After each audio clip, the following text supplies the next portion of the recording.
Hey top presenters, Razza Joey here with another quick minisode. Just basically airing my thoughts about the lack of stage 1s being run in the current format. Now, I don't mean stage 1 decks. No. What I'm referring to is the lack of stage 1s in decks that run a stage 2. For example, Keldeo Blastoise tends to run a 3-0-3 line on Blastoise, if not a 4-0-4, and, well, this simply means that you're left relying on rare candy.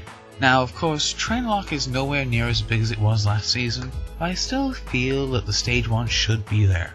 To put this into context, this has come from a conversation I had with a friend of mine at League. When I raised the point that I find it odd that the stage 1s aren't there for the stage 2s, he made the point that you only tend to need one stage 2 out at a time, and that you'll only tend to run the stage 1 in decks like Clank Rebellion, where you want to set up multiple stage 2s.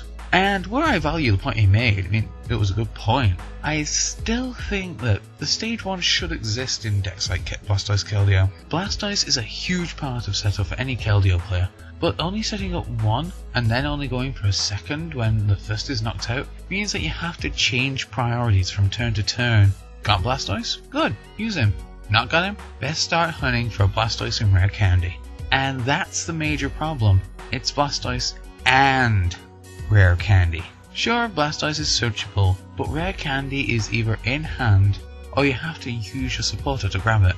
Now, Juniper or N will let you refresh your hand but won't guarantee candy. Skylar guarantees candy, but it means you're stuck with your current hand. If you ran the stage 1, you can set up a Wartortle that will return you candy for Blastoise, and even if you lose your first Blastoise straight away, you're left in a position where you only have to grab Blastoise, and you're not having to hunt for a rare candy as well. The real reason I want to put this across is that by not running the stage 1, you leave yourself in a position where your opponent can punish your setup and leave you on the back foot. I'm not saying the stage 1 should be a mandatory part of deck construction, but I feel that the option to go for the stage 1 far outweighs the drawbacks. Well, that's my rant pretty much over and done with. I hope I've left you guys with some food for thought, and if you have your own opinion on the whole stage 1 thing, then feel free to let me know.